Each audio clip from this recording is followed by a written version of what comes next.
माघ कृष्ण चतुर्दशी ही तिथी महाशिवरात्र म्हणून पाळली जाते। या दिवशी अनेक लोक उपवास करतात, भगवान शिवाची आराधना आणि प्रार्थना करून दुसऱ्या दिवशी व्रताची सांगता केली जाते। महाशिवरात्रीचे व्रत अत्यंत प्रभावी मानले जाते। अनेक कुटुंबामध्ये जवळपास सर्वच लोक महाशिवरात्रीचे व्रत ठेवतात आणि महादेवांच्या भक्तांसाठी तर महाशिवरात्रीचा उपवास अत्यंत महत्त्वपूर्ण असतो।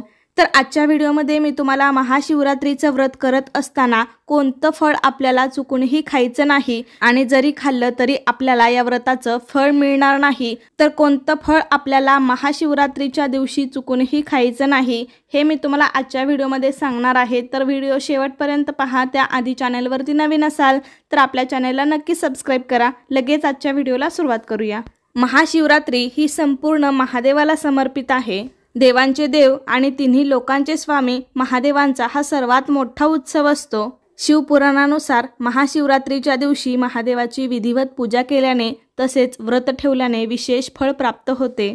भारतामध्ये सर्वत्र महाशिवरात्रीचा उपवास केला जातो, कारण असं म्हणतात की महाशिवरात्रीच्या दिवशी उपवास केल्यावर 24 एकादशींचा उपवास केल्याचे पुण्य मिळते असे म्हटले जाते। तसं तर वर्षभरामध्ये शिवरात्र ही प्रत्येक महिन्यात येत असते, परंतु माघ महिन्यात येणारी महाशिवरात्री ही खूप महत्त्वाची मानली जाते। माघ कृष्ण चतुर्दशी ही तिथी महाशिवरात्र म्हणून पाळली जाते, म्हणून या दिवशी अनेक लोक व्रत करतात, भगवान शंकराची पूजा प्रार्थना करतात आणि दुसऱ्या दिवशी व्रताची सांगता केली जाते। तर यंदा शुक्रवार दिनांक 8 मार्च 2024 रोजी महाशिवरात्री आलेली आहे। तर या दिवशी आपल्याला सकाळपासून उपवास करायचा आहे, ते दुसऱ्या दिवशी सूर्योदयापर्यंत म्हणजे 9 मार्चला सकाळी आपल्याला हा उपवास सोडायचा आहे। म्हणजे थोडक्यात सांगायचं झालं तर महाशिवरात्रीचा उपवास एकादशीप्रमाणे पूर्ण 24 तासासाठी केला जातो। तुम्ही सकाळी 8 तारखेला उपवास केला तरी रात्रीही सोडायचा नाही, आपल्याला हा उपवास दुसऱ्या दिवशी सकाळी म्हणजे 9 तारखेला तुम्ही हा उपवास सोडू शकता। हा उपवास कोणीही करू शकतं, अविवाहित मुली, महिला, वयोवृद्ध माणसे, पुरुष, मुलं सर्वजण हा उपवास करू शकतात। या दिवशी जरी काही स्त्रियांना मासिक धर्म मासिक पाळी चालू असेल तर त्यांनी सुद्धा उपवास करू शकता, मात्र फक्त पूजा करू शकत नाही। आणि असे म्हणतात की महाशिवरात्रीचे व्रत अतिशय प्रभावी मानले जाते, कारण विशेषतः अविवाहित महिलांसाठी असे मानले जाते की ज्या मुली शिवरात्रीचे व्रत ठेवतात त्यांना लवकरच व्रताचे फळ प्राप्त होते आणि लवकरच लग्नाचे योगायोग बनतात। त्याचवेळी विवाहित महिला या दिवशी व्रत ठेवतात, त्यांना चांगले सौभाग्य प्राप्त होते, महादेवांचा आशीर्वाद मिळतो, त्यांच्या कुटुंबामध्ये आनंद नांदतो। जी लहान मुलं आहेत किंवा गर्भवती स्त्रिया आहेत, वृद्ध म्हातारे व्यक्ती आहेत किंवा जे माणसं सतत आजारी असतात तर त्यांनी कोणत्याही नियमांचे पालन करण्याची आवश्यकता नाही किंवा उपवाससुद्धा नाही केला तरीही चालेल। फक्त केवळ भगवान शिवशंकरांचं महादेवांचं नामस्मरण करावं, मंत्रजप करावा, एवढं जरी मनापासून केलं तरीही त्यांना पुण्याची प्राप्ती होते, महादेवांचा आशीर्वाद मिळतो आणि महाशिवरात्रीच्या व्रताचं फळ सुद्धा त्यांना मिळतं। तर हे व्रत 3 प्रकारे केले जातं। काही जण दूध आणि फळे खाऊन उपवास करतात, तर काही जण निव्वळ पाणी पिऊन उपवास करतात, तर काही जण फळांसोबत इतर उपवासाचे पदार्थ सुद्धा खातात किंवा पचायला हलका असा आहार घेऊन सुद्धा तुम्ही उपवास करू शकता। आणि काही जणांना निर्जळी व्रत करायचं असेल तर ज्यांना शक्य आहे त्यांनीच हे निर्जळी व्रत करावं, अन्यथा एवढं कडक व्रत करण्याची काही आवश्यकता नाही, कारण मनोभावे केलेली पूजा सुद्धा महादेवांना खूप प्रसन्न करते। कारण महादेवांना भोळा शंकर म्हटलं जातं, साध्या सुध्या पूजेने सुद्धा ते आपल्यावरती प्रसन्न होतात। तसे तर महाशिवरात्रीचा उपवास करण्याची प्रत्येक ठिकाणची पद्धत वेगळी असली तरी सर्वसाधारणपणे इतर उपवासाप्रमाणेच या दिवशीही उपवासाचे पदार्थ खाल्ले जातात।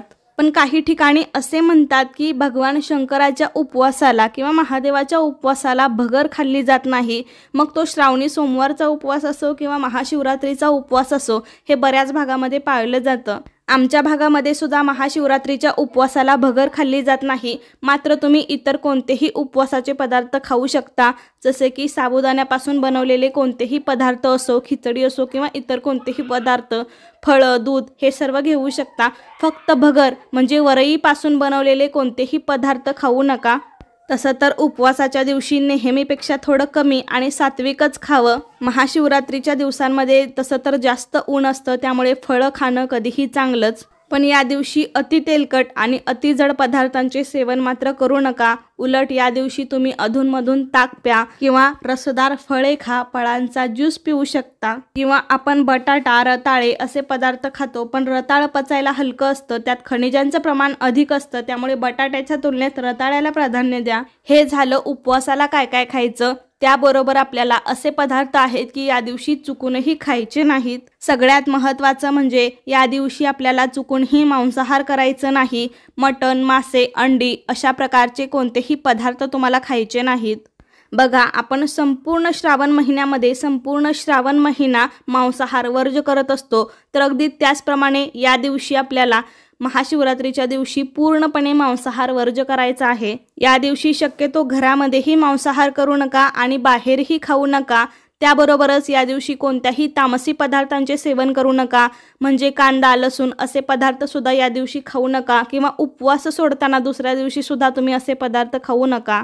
तसेच या दिवशी अति तिखट आणि मसालेदार पदार्थ सुद्धा खायचे टाळा। त्याबरोबरच या दिवशी उपवासाला शक्यतो मिठाचं सेवन सुद्धा करू नये असं सांगितलं जातं, पण अनेकांना हे जमत नाही, तर त्यांनी सैंधव मीठाचा वापर करावा। हे मीठ शक्यतो उपवासासाठीच बनवलं जातं, तर ते मीठ वापरून तुम्ही उपवासाचे पदार्थ, फराळाचे पदार्थ बनवू शकता। त्याबरोबरच बघा, कोणताही उपवास असो, आपण सर्वजण म्हणतो की फळं खाणं कधीही चांगलंच। त्याचप्रमाणे या महाशिवरात्रीच्या दिवशी सुद्धा तुम्ही अनेक प्रकारचे फळं खाऊ शकता।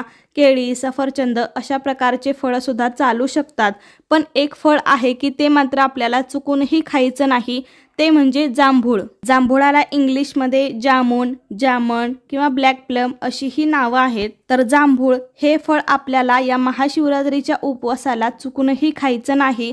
खाल्लं तर आपल्याला या व्रताचं फळ मिळणार नाही, कारण हे फळ उलटं असतं, त्यामुळे उपवासाला खाल्लं जात नाही असं म्हणतात।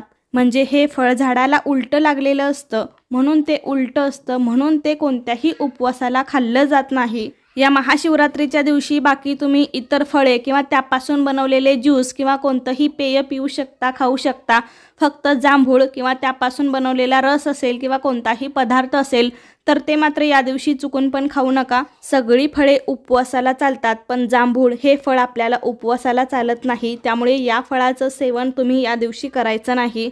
आणि त्यासोबतच भगर खायची नाही, मांसाहार पूर्णपणे वर्ज्य करायचा आहे, हे तर मी तुम्हाला सर्व सांगितलं। तर अशा प्रकारे आजच्या व्हिडिओमध्ये मी तुम्हाला उपवासाला काय काय खायचं आणि काय खायचं नाही याबद्दल माहिती देण्याचा प्रयत्न केला। कसा वाटला तुम्हाला माझा आजचा व्हिडिओ मला नक्की सांगा। आवडला असेल तर लाईक करा, जास्तीत जास्त लोकांपर्यंत शेअर करा, म्हणजे सगळ्यांना समजेल।